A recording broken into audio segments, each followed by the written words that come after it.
today. I know some of you have already been on some of our workshops as part of the Help to Thrive project. A couple of people haven't, so I'm just going to very quickly share my screen with a quick presentation. I think you all know me, so I won't do too many introductions. And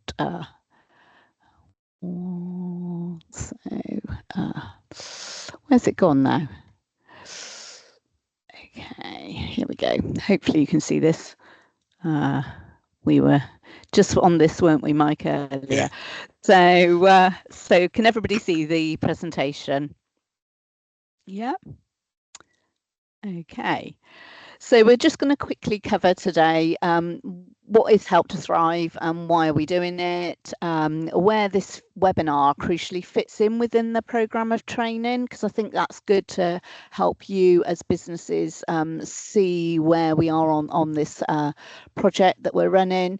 Then crucially, most of the time will be dedicated to Mike Newman, who's on the call, and the specialist consultant that we have employed to help with this project. And he'll be covering the fundamentals of why to work with the travel trade, who, why, what, why, and when. Time for your questions. The workshop will be enabling you to participate, and then how to request further one-to-one support as part of the project. So as a quick recap, we bid for UK SPF government funding and were successful to run what we've called Help to Thrive, which is about supporting you as businesses with business support and training to reach new audiences, in essence. That's tailored across several elements. One is working with businesses to create new and engaging experiences, bookable experiences. Okay, we've got we go. Provide additional support to help bring those experiences to life. And then, come on, my computer's going through it slow. Virtual webinars to ensure you as businesses understand how to reach these different audiences and crucially get involved with the travel trade, which are a key sector of the industry, and that we're trying to encourage more Cotswold providers to work with.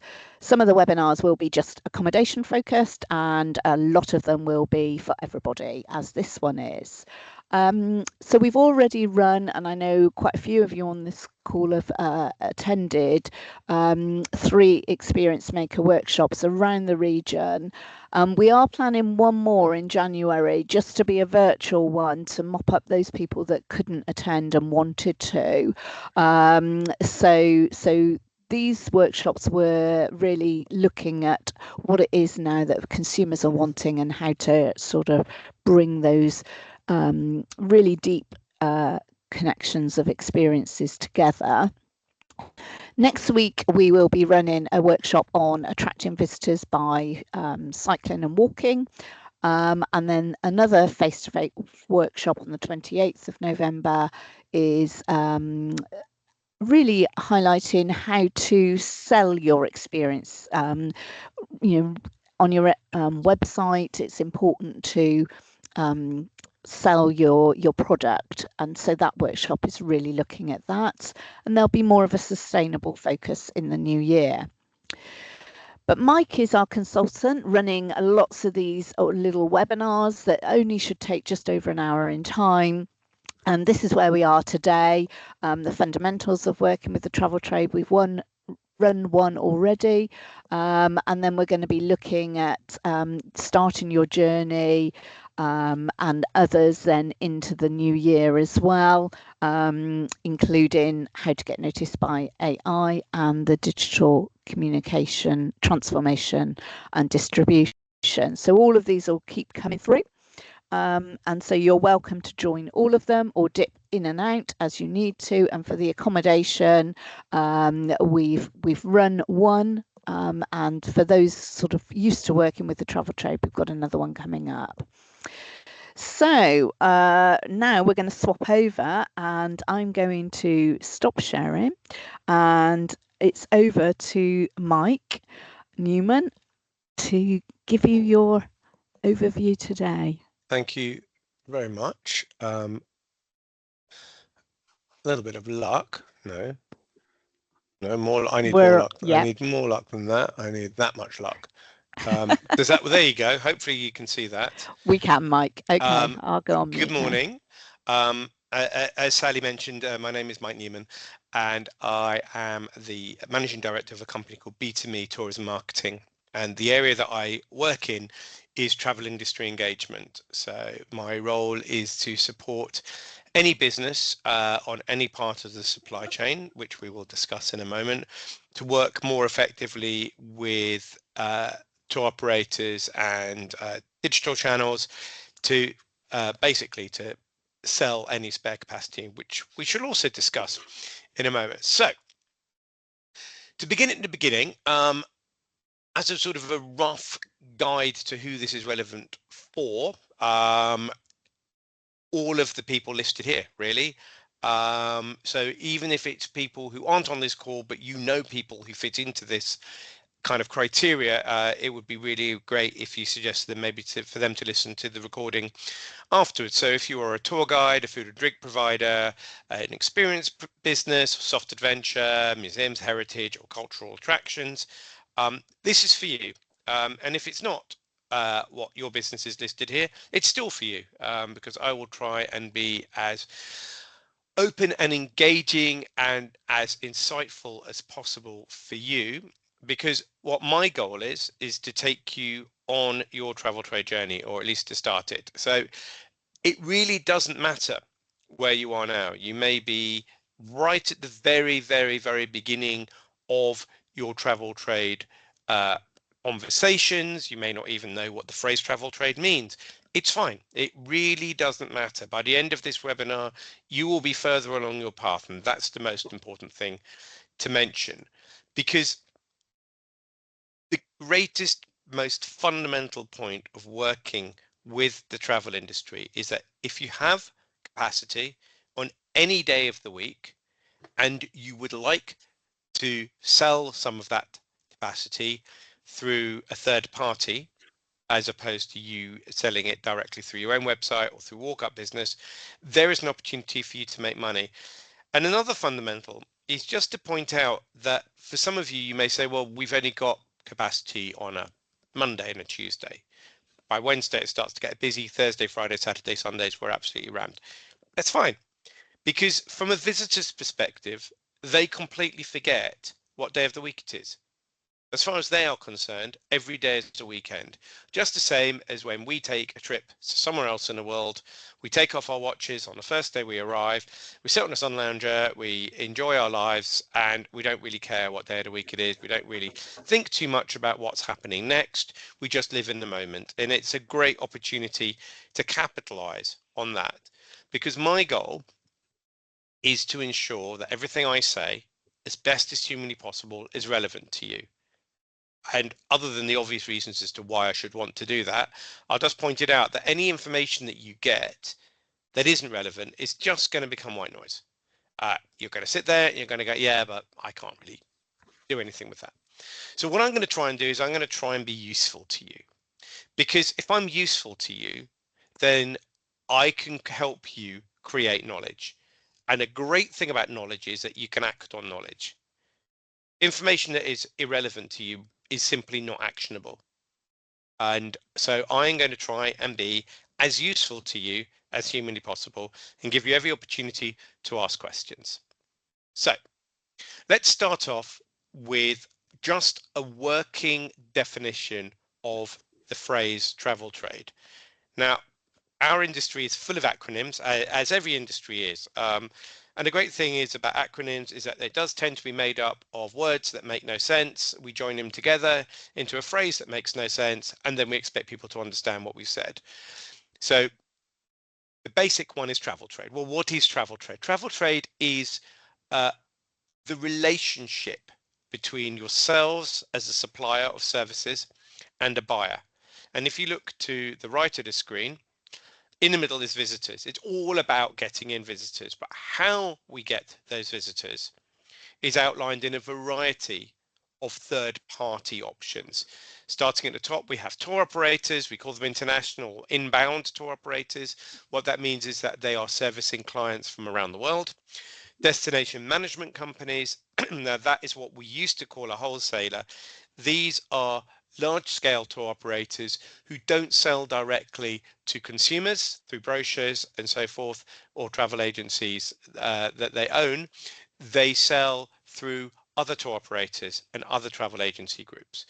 We have the online travel agencies. So these are the platforms that you may have heard of, such as Viator or TripAdvisor Experiences, Get Your Guide, and so forth. These are digital platforms. You have, of course, the domestic market as well, because travel trade is not just international. And we would be remiss if we didn't at least acknowledge the domestic coach business, domestic group travel organisers. And finally, we have the Cotswolds Tourism's own website, which is also connected up to another platform, which is called TXGB, which we will also discuss. It's another acronym, and we will come to that, I assure you. So this is just to give you an idea of what the value is. So before people turn around and go, I'm not interested in the travel trade, I only want to sell direct, this means nothing to me.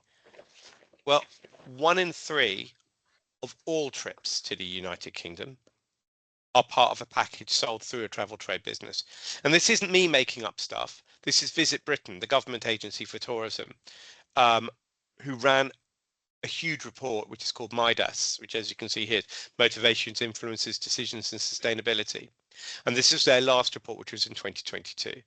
You can see at the bottom of the screen what the overall value is by next year of tourism at 257 billion, and how much it contributes to the UK's gross domestic product, which is the total amount of money that we generate as a country through sales, through export sales, in other words, to other people. So domestic group organisers are a large part of the mix. Now, some of you will be more familiar with this kind of sense than others, but you have at the top New Meridian, which is an example of a very proactive group travel organizer made up of retirees. U3A, as you know, or you may well know, University of the Third Age, people who are interested in arts and culture in particular tend to join their local or regional U3A group, and they organize trips. We then have the day tour, multi-day tour coach operating companies. These are just two examples, Johnson's and Edwards coaches. Again, you may be familiar with. You can't underestimate the value to the UK economy through coach tourism. Just coach tourism alone within the UK and outbound is worth £8 billion per year. So it's not a small amount of money, but it's not all groups. A large proportion of is what we would call FITs or individuals, which is it's a misnomer actually. When we talk about FITs or fully independent travellers, it's any number of visitors below what you would consider to be a group. So if you are a hotelier, for example, and you say our group rate is 20 people plus, so the FITs would be any number between 1 and 19.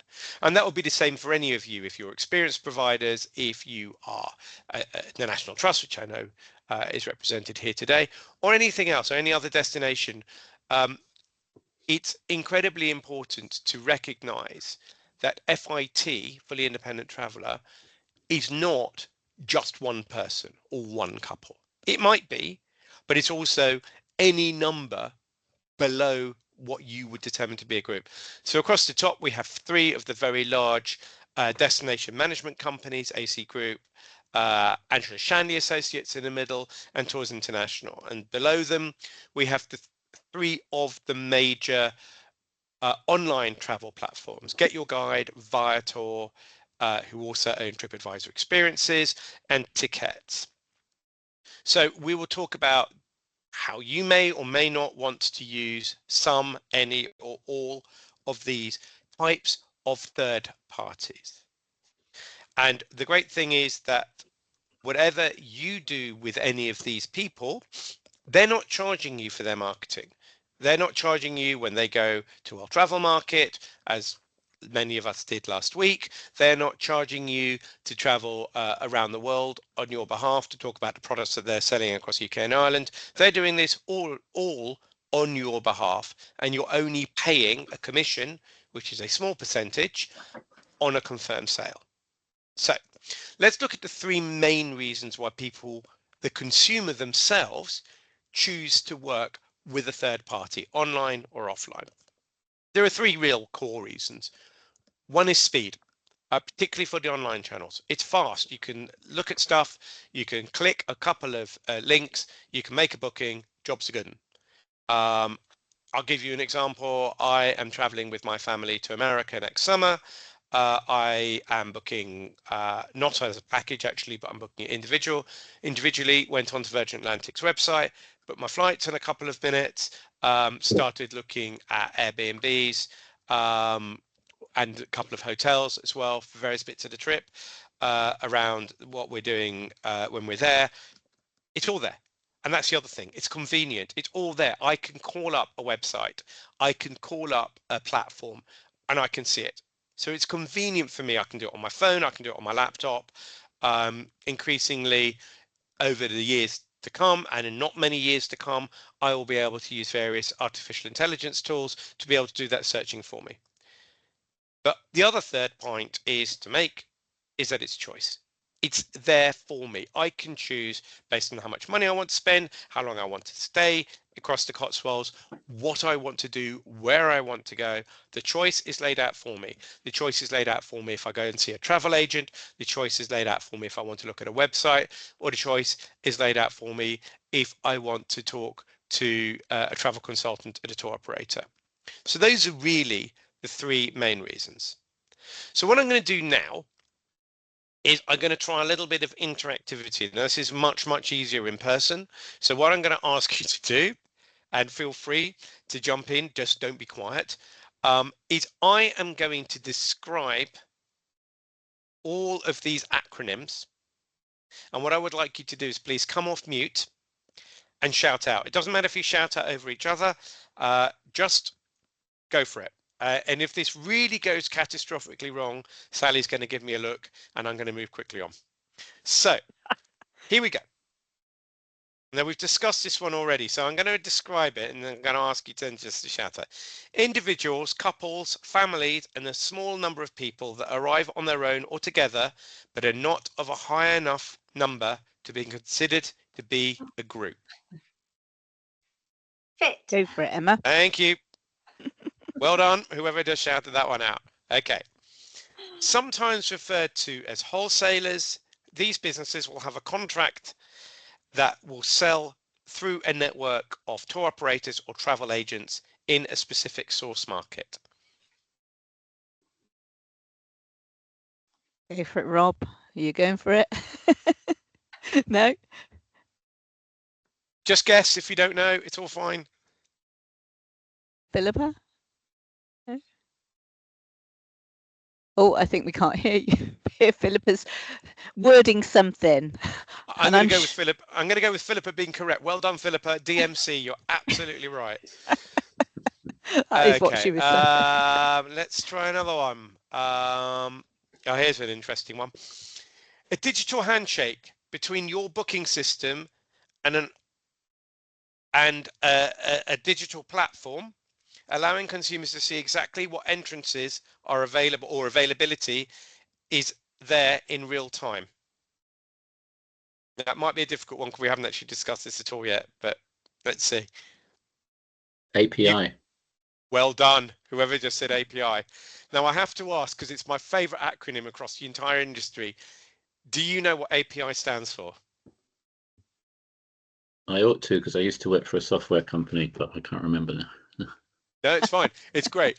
It is a classic case of let's Oh, take three words. Philippa's got it. She's put application programming interface into well the done, chat. Philippa. You are absolutely right. Three completely unrelated. It's like a what three words connection. Application programming interface. It is indeed. That is what API stands for. Okay, we're going to do one more and then we're going to crack on. The digital platforms such as Get Your Guide and Viator that sell directly to the public, they are the fastest growing marketplaces for attractions and experience sales, accounting for around 20% of all third-party bookings. DMC? No. I'll go for it, shall I? Go on then, Sally. OTA. Well done. OTA, yes, indeed. Online travel agency, the digital platforms. Right. Well done, everyone who jumped in on that. So we're just going to look very briefly at a little bit of who's who, just so you know. So we talk about inbound, which is the internationals, and we talk about domestic. Top three are all, generally speaking, focused on international travel. Well, top two are definitely. So the DMCs, destination marketing companies, as we've mentioned, and the OTAs, the online travel agencies. FIT, again, that stands for fully independent travelers. Now, it is worthwhile pointing out that if you are interested in reaching smaller numbers, the online travel platforms, such as Get Your Guide, TripAdvisor Experiences, Viator, and so forth, only work with individuals. Whereas the groups will be through destination management companies and also through tour operators. Destination management companies and tour operators do FIT work, but they will also do groups, whereas the online channels will only do individuals. And domestically will be coach groups and school groups. That's just to kind of give you an overview, and group travel organizers. Okay, so here are just some small learnings that are coming in from the travel industry, from the buyer's side. These are kind of the real motivators at the moment.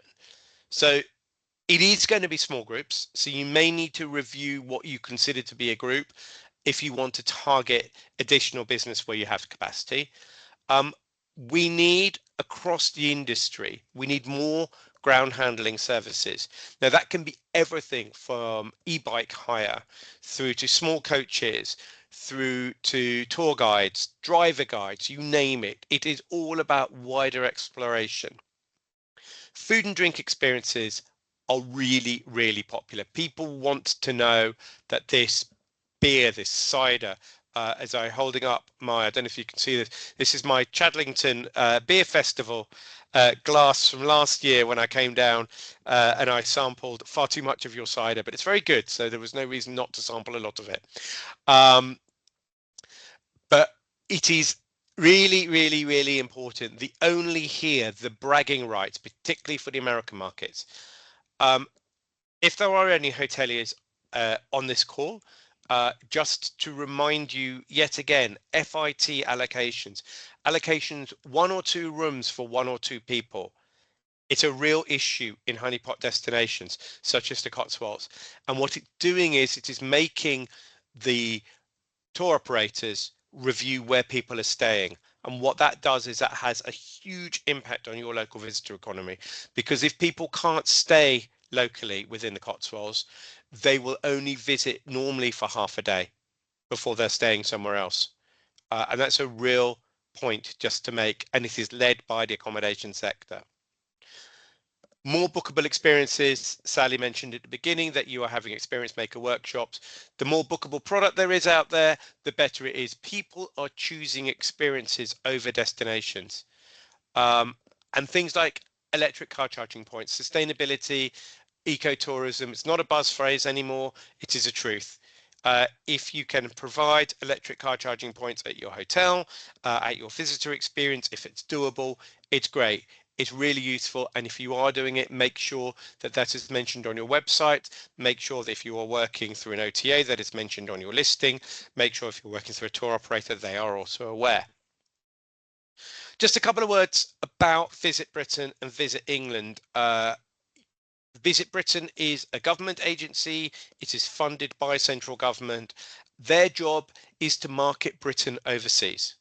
Now, I say Britain in a complexity of language, as is always the case. They don't market Wales and they don't market Scotland, and they don't really market Northern Ireland. But apart from that, they definitely market Britain, except for the bits of Britain that they don't market. But we're not going to worry about that. That's all about complexities. Visit England are the government agency who back in the day would only market England in terms of domestically people moving around England. Now they have a very big international role where they are marketing England specifically. They are the organization that provide the accreditation that allowed Cotswolds Plus to become what is called an LVEP, or a local visitor economy partnership. Now that is a coming together, a collaboration of destinations across the Cotswolds region and beyond, going out, in fact, extending all the way out to Shakespeare's country. And it's a large area that is covered by the LVEPs, and then regionally over time it will be covered by yet another acronym, which is called a DDP, which is a Destination Development Partnership, which I really won't bore you with now. But if you really want to know all about it, I'm sure Sally can discuss it at enormous length, as could I, but I'm really not going to, I promise. Right, this is what Visit Britain are telling us.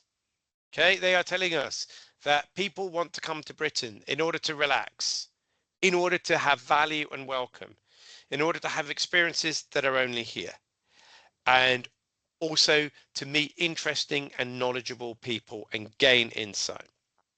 But this is my interpretation. 2024 is signaling as being a pretty good year. The forecast at the beginning of the year was 39.5 million people. Now, the benchmark that Visit Britain use is 2019. Now you can see from this we haven't quite hit the 2019 figure of 40.9 million. But I would argue that 2019 is not a brilliant year to be benchmarking against. And I will explain why. It isn't just that in 2020 we had COVID. It isn't just that. It is because we were at the back end of a period of growth. And the reason that we were growing year on year is because fewer terrible things were happening. So I would argue that 2017 is a better year to benchmark than 2019. And you can see that by doing that, we are actually in positive growth. Now, I will explain why 2017 is a better year. In 2016 and in 2015 and in 2011, awful things happened. We had the bombings on the London Underground in 2011. We had the terror attacks in Paris. We had the other terror attacks in London. We had the terror attacks in Madrid. All of these things are extremely meaningful in terms of the impact on international and domestic tourism. Because the Americans, with the greatest respect, our largest long-haul international market, are not very good at geography. And when they worry about an atrocity in Madrid, they're not entirely sure where Madrid might be. They know it's in Europe, and if you think back in 2015, we were also in Europe. So we all kind of get lumped in together. We won't travel to Europe. Europe is not safe. By 2017, we'd actually had a full 12 months where nothing horrific had happened. And this is why we were on the back of the global financial crisis. It had passed pretty much. We were coming off the shockwaves of the 2016 Brexit vote, and nothing horrific had happened in terms of terror attacks. 2017 is a good year for you to look back on and go, where were we in 2017? Because a lot of people say to me, we are really struggling to get back to our 2019 figures. 2019 was a brilliant year. And it's also worthwhile pointing out that at the very start of 2020, before COVID even happened, we had terrible flooding. Lots of people forgot all about that. York was completely underwater in February 2020, and it was awful. And Visit Britain, right at the start of 2020, revised their early figures, their Q1 figures. Now, obviously, then COVID happened and then all bets were off. But what I'm getting at is, remember, 2019 is not necessarily your best yardstick. You may find that actually you're doing much better in terms of the incremental growth if you look back on 2017 figures. So just putting that out there for you. Right. Would anyone like just to go and grab themselves a cup of tea for 2 minutes and then come back? You can all say, no, no, no, crack on. I've got better things to do in 25 minutes.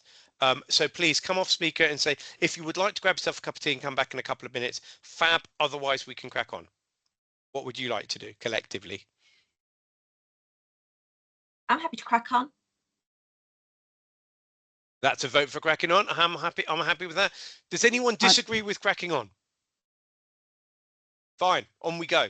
On we go. Thank you Yeah. ever so much. Right, here's a little bit of detail for you. There are around, roughly speaking, 500 companies bringing tourism to the UK.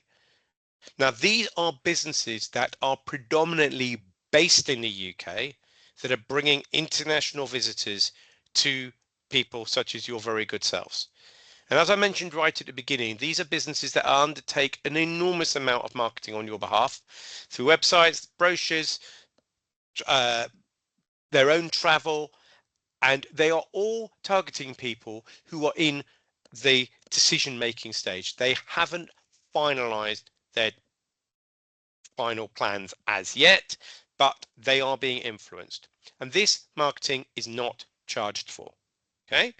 Whether they are advertising globally or they are doing sales trips to see people or they are in particular countries. I'll give you one example. Do you know, and any of you can shout out and take a guess, do you know, roughly speaking, what Expedia spends on advertising in 1 year? Anyone take a guess?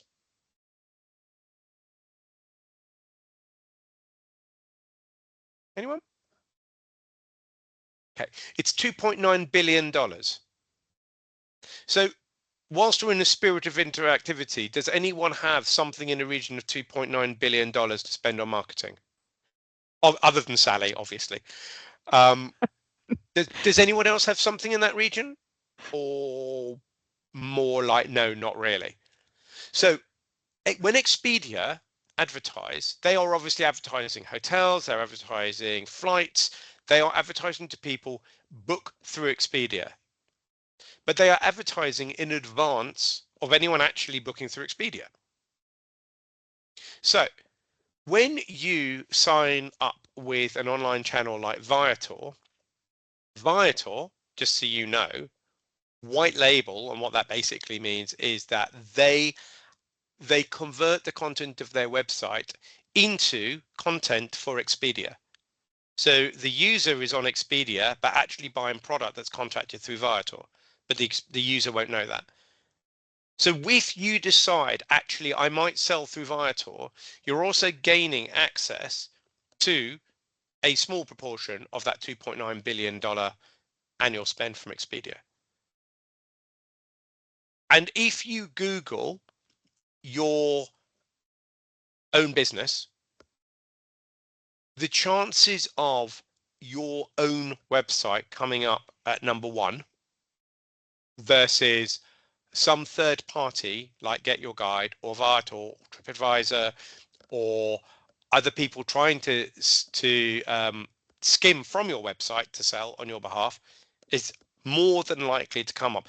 On average, when I Google businesses that I'm working with, they tend to come up about #3, 4, or 5. And that's even when your website is brilliantly optimized. But that is because these third parties spend money to appear at the top of Google rankings. They are looking for eyeballs. And if that means pushing you down, that's fine. Because they want people to book through them. So it is worthwhile just bearing that in mind when you say, I am only interested in driving direct bookings to my website. You need to think about where your website appears. You also need to think whether people will know what you're called and how much it costs you to make sure that people know what you're called. and not misspell your name, or not take a guess, or not risk doing a things to do in the Cotswolds search, which is not going to come up with you as a number one, but it will come up with Get Your Guide. And and you're very, very welcome to join me when we talk about the connected distribution and the potential of AI in search, which we'll be doing on another session. But it's just bear this in mind. Third party sales is there to support you. So let's talk about what they want. Well, they want you to be able to work with them in a variety of easy ways. And what I'm going to do is I'm going to talk to you now a little bit about, again, a little bit of interactivity. These are some descriptions for you. So I'm going to ask you again if you recognize what I'm talking about. Now, you may not, but it's fine. So here's one. So it's a ticket on your phone, or on a consumer's phone, I should say, that proves entry has been prepaid to visit you. What do you think that might be called? Anyone? From the list here. Feel free to either put in the chat or come off mute. Go on, Emma. I can see you trying. It's a voucher, isn't it? It is a voucher. Absolutely. Yeah. Yeah. No, it is absolutely a voucher. But tour operators, when you speak to them, will still talk to you about vouchers. OTAs, when you meet them, will still talk to you about vouchers. Now, the fact that vouchers are now digital rather than pieces of paper, unless the person's chosen to print it off, is secondary, but we still call them vouchers. So what about a guarantee of a number of tickets available for a tour operator to sell across one or more time slots? Or a number of bedrooms that's guaranteed in a hotel for a tour operator to sell? Allocation? Allocation has been Absolutely, well done. put in. And what about the point at which a tour operator will return any unsold tickets so that you are now able to offer them directly through your website? This could be anywhere between a month in advance or a week in advance. Release date? Yes, absolutely. Every tour operator, every single tour operator you work with under an agreement contract will provide a release date based on a mutual agreement with you. So if you say, I need tickets back for direct sale 28 days out, fine, no problem. Anything we haven't sold, you can have back, no problem. This is something that it also really, really supports Sally. It's a chance for you to showcase your business to buyers with a view to getting more visitors, more bed nights.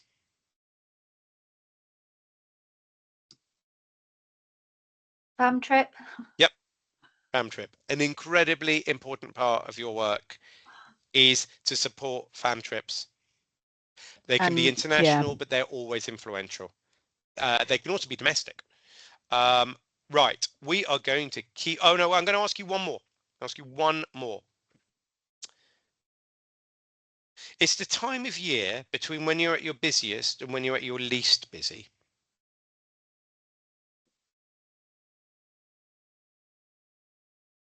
Shoulder season's coming on the chat. Good, excellent. It is indeed the shoulder season. Everyone is talking about extending seasonality. There is no such thing as a time when I don't want to travel.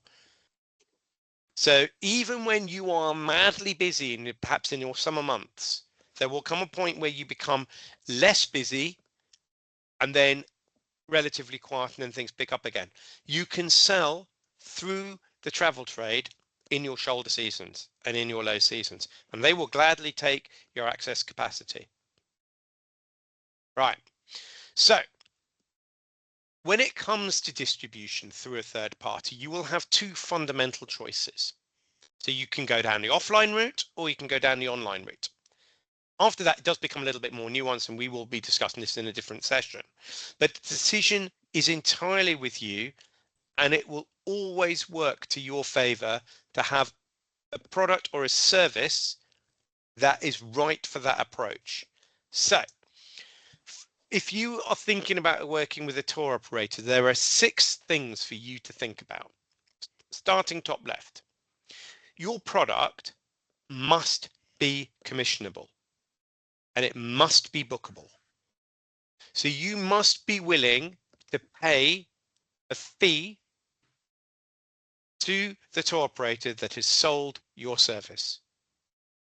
And that is at or around 20 to 25% from your public price. Okay? It is only payable when the business is being confirmed.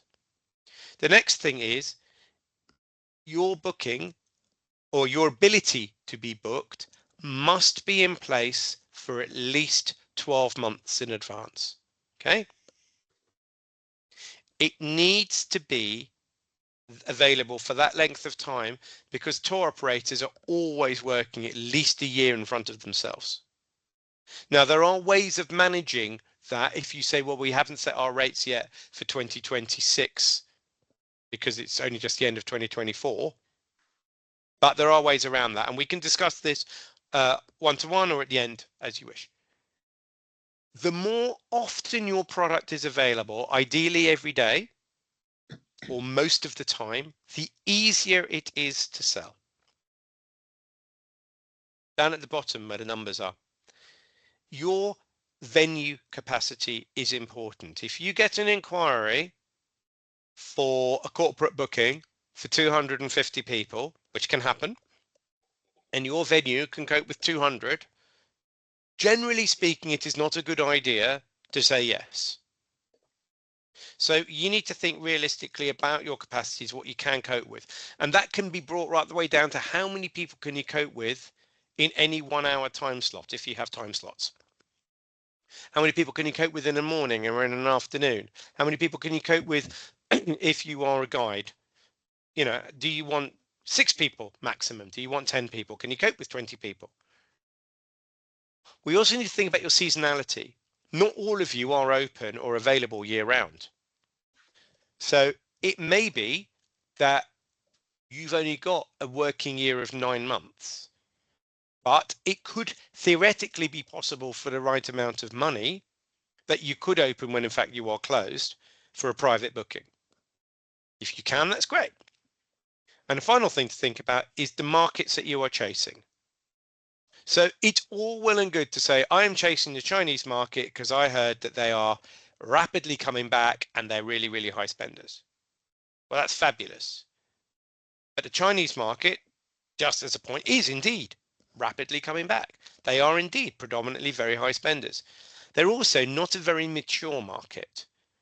So what they like to do is see something, take a few photographs and leave.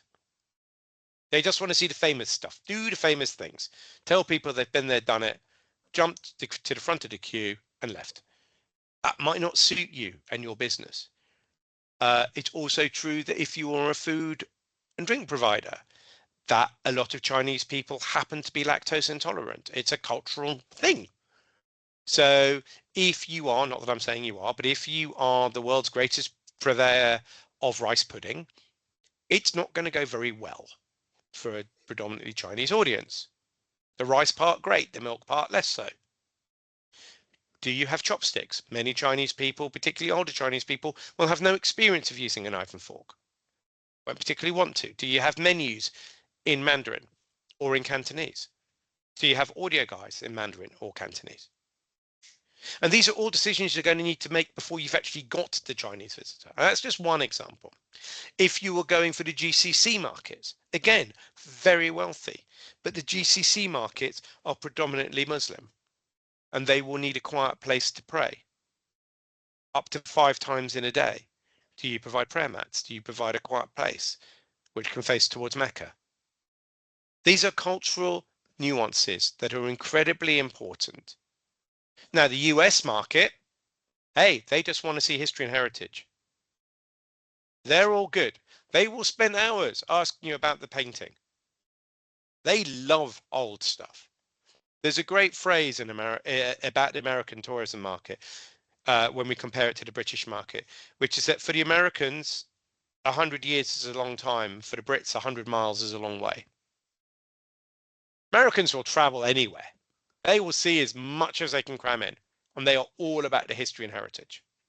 But when they want oldie worldy hotels, they want oldie worldy hotels that look beautiful, that also have aircon. Now, that doesn't necessarily always go hand in hand.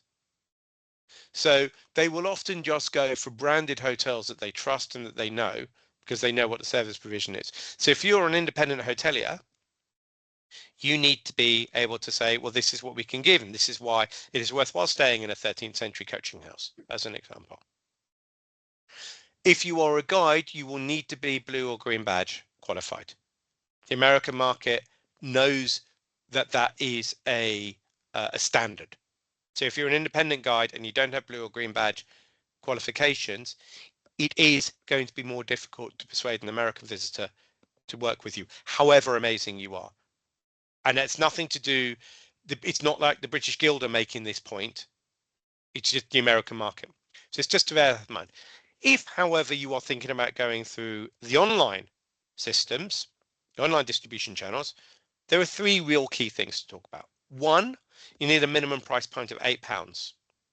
That's absolutely, they don't want to sell anything that's below £8 in terms of entry. It's not worth it for them. You need to be available every single day of the week. It's because the people who jump on to TripAdvisor, they're just looking for stuff to do like right now. And if you're closed, they won't bother looking at you for another day or you're unavailable. Obviously, there will be time slots where you are not available because you're sold out, which is fine. And then this platform will hopefully be able to provide more times. And the third thing is, as we alluded to right at the beginning, you really do need to have an API to work properly with an online travel agency. Otherwise, you will have to manually go in every single day and make your availability visible, which is a staff resource and a hassle. So having an API is important. Okay. Just going to talk a little bit about commissions. Lots of people talk to me about commissions. Lots of people say to me, why should I? It's too expensive. It doesn't work for me. We charge what we charge. I don't want the tour operator undercutting our price. So we're just going to talk a little bit about the myths here. One, commissions are only paid on successful sale. Two, they were all sales that you weren't going to get. Because in the end, if you think back to what we said at the beginning, if a consumer is choosing to book through a tour operator or choosing to go onto an OTA, that is their choice. That is their decision. It's not for us to try and influence that around it. We didn't even know they were looking. Okay. So these were sales that you weren't going to get. It is not, it cannot on this basis be cannibalizing your direct business. And a commission itself is a cost of business. It is not a cost of sale. The consumer will still pay the rate that you quote on your own website. Now, if there's any hoteliers on there who will say to me, but we have a bar rate, we are always cheaper through our own website. This is true, which is when you need to then set your rate for a tour operator to sell you at a point where it is likely to not flex against your bar rate. Your bar rate is variable depending on season and depending on time of the week and everything else. A tour operator contracted rate is the rate that you give them. It doesn't vary. So it may be that if you decide to do a tactical offer, your rate will fall below what the travel trade are selling at. And there may be variance, but generally speaking, we talk about rate parity, which is that all commissions are on the inside. In other words, they are not seen by the consumer. So the consumer feels that they are paying the right price for the right service provision. I have one absolute line in the sand, my one big red no, which is lots of people will say to me, so if I've got to pay commission, why don't I just make my product more expensive? Don't do that. It is a very, very, very bad idea because consumers are extremely savvy and they can check pricing. They can certainly see it when they turn up at your door. So if you have a price written on your door and the tour operator has sold it at a different price because you increased it, they will notice. What you can do is you can adapt your product. So you could, for example, say, well, if I'm going to sell through a tour operator, the sale price is the same, but I'm going to offer everyone, in inverted commas, a free guidebook, which will then be packaged up to add £5 to the cost of entrance. Now, guidebooks are a really, really good example about how you can create a package, because if you talk to your retail team, they will say to you, well, when we buy our guidebooks from our printers, when we make them, it costs us about £2. When we sell them to the consumer, we sell them at £10. So arguably, if you package in a guidebook at £5 and it's sold to every single person who comes in through that tour operator, you are making a guaranteed margin of £3 per booking, which generally speaking is going to be more than enough to cover any concerns you may have on commissions, but also it encourages the visitor to buy something else in your gift shop. So there's always another way around it. So this kind of leads me into any form of upsell. Upsells could be anything from private tours to having an opportunity to see something behind the scenes. If the tour operator has enough time, they will often ask for an additional experience. They will often ask for, what else can I offer my client? And this is your opportunity to do something. If you're a hotelier, it might be you could offer a spa or golf, or I don't know, clay pigeon shooting. Or if you are an experienced provider, it could be see something being made, try something yourself, sight doing. Because ultimately, our role collectively is to balance expectations and satisfaction. Now, different consumers will have different amounts of time on site. If they're part of a day tour, they may be restricted to 45 minutes or an hour with you. It may mean then that you need to adapt your product to sell it through that tour operator when they don't have a lot of time on site. But it is down to you to think about, how can I balance expectations and satisfaction? And it's really important. And we can discuss it at great length on another occasion. But what I'm going to do now, in the expedience of time, is I'm going to tell you about the 4 things that any tour operator or any online travel agency is going to want to know from you. And these are the 4 secret ingredients to what they want to know.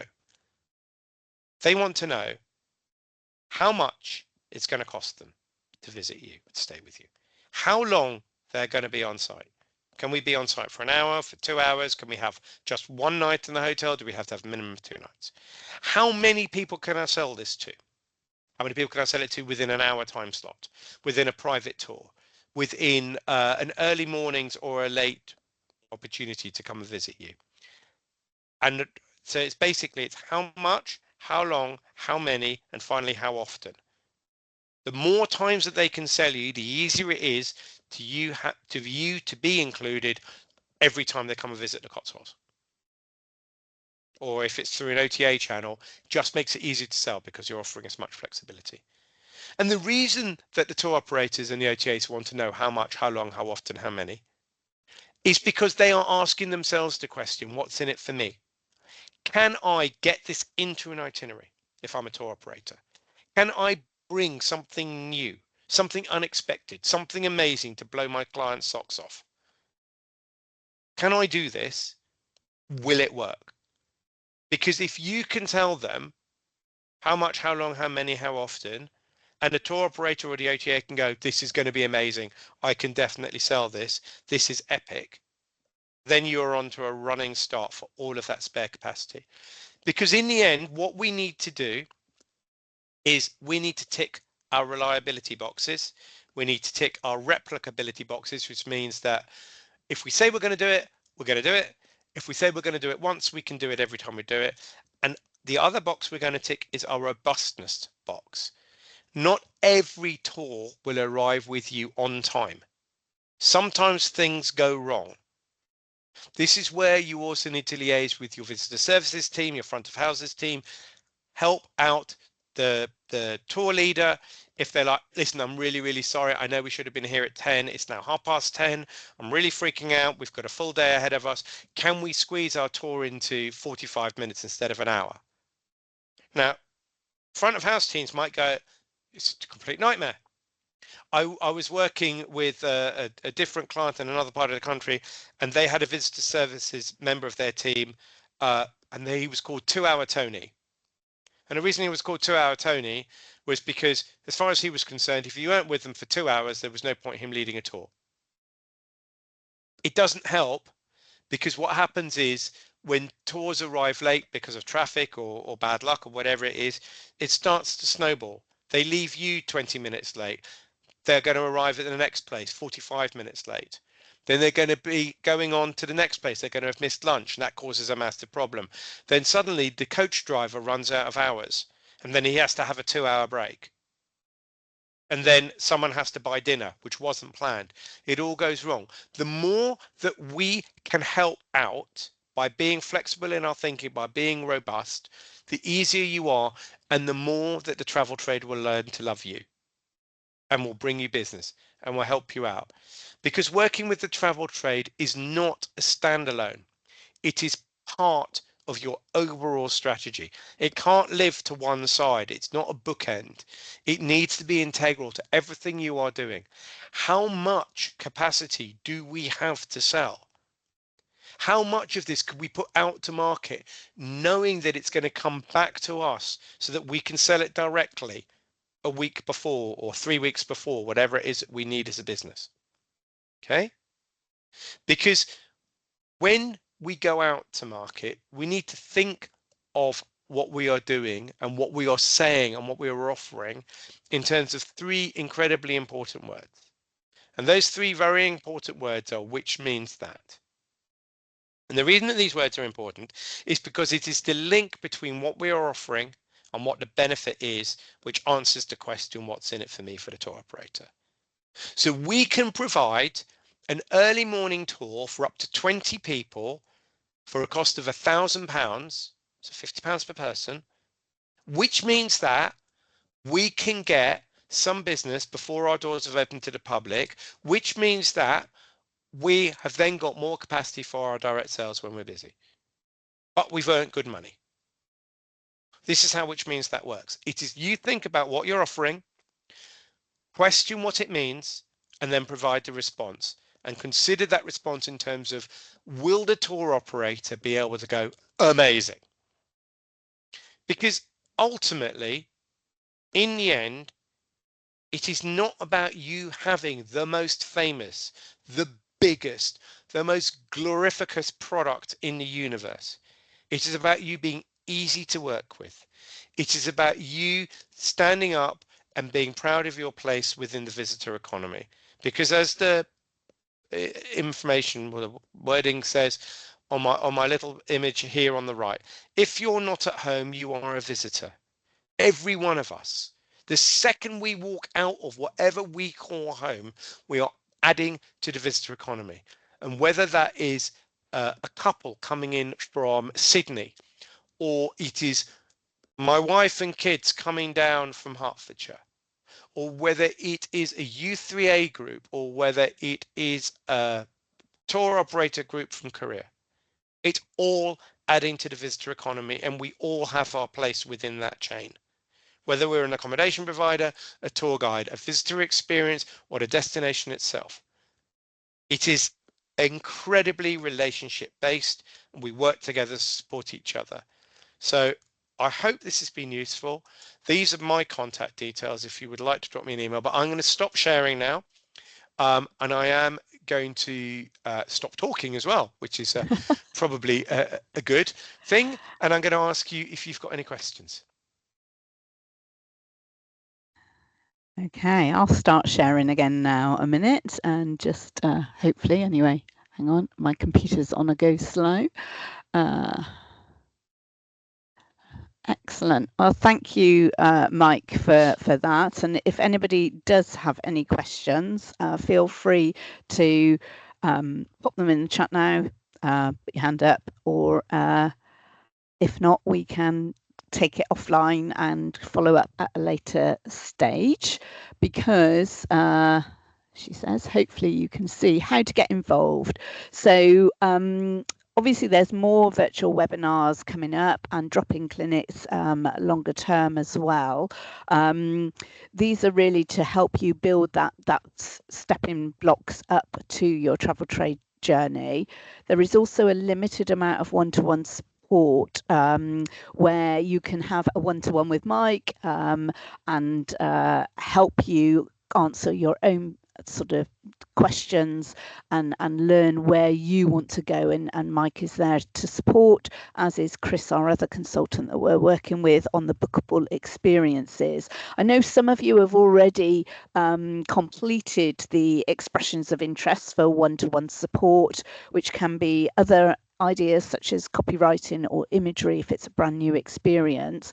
And for anybody that's done that, I know several of you already have, we will be starting to look at those expressions now this next week, and coming back out to you. But for anybody that hasn't, feels that they do need some further support, I will circulate that link again following this meeting today.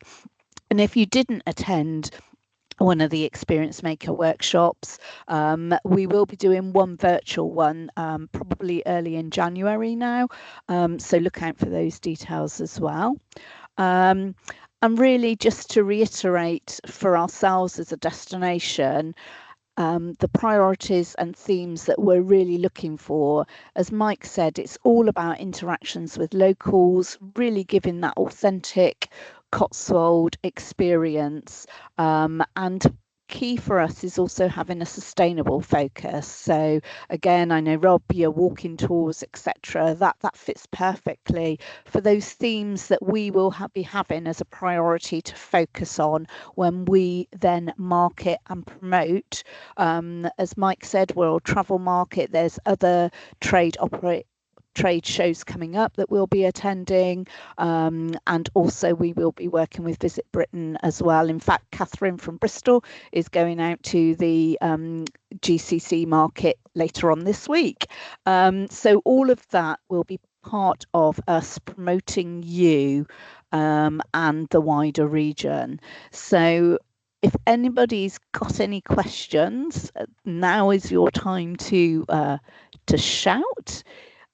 If not, we will say a very big thank you to Mike for assisting and partaking and giving you that knowledge, hopefully today. And thank you for all of your time in attending as well.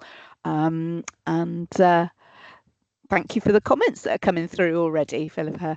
And we'll see you all soon. Thanks, Mike. Thanks, Sally. Thank you so much. That's great. Thank you. Bye. Yeah. Thanks, guys.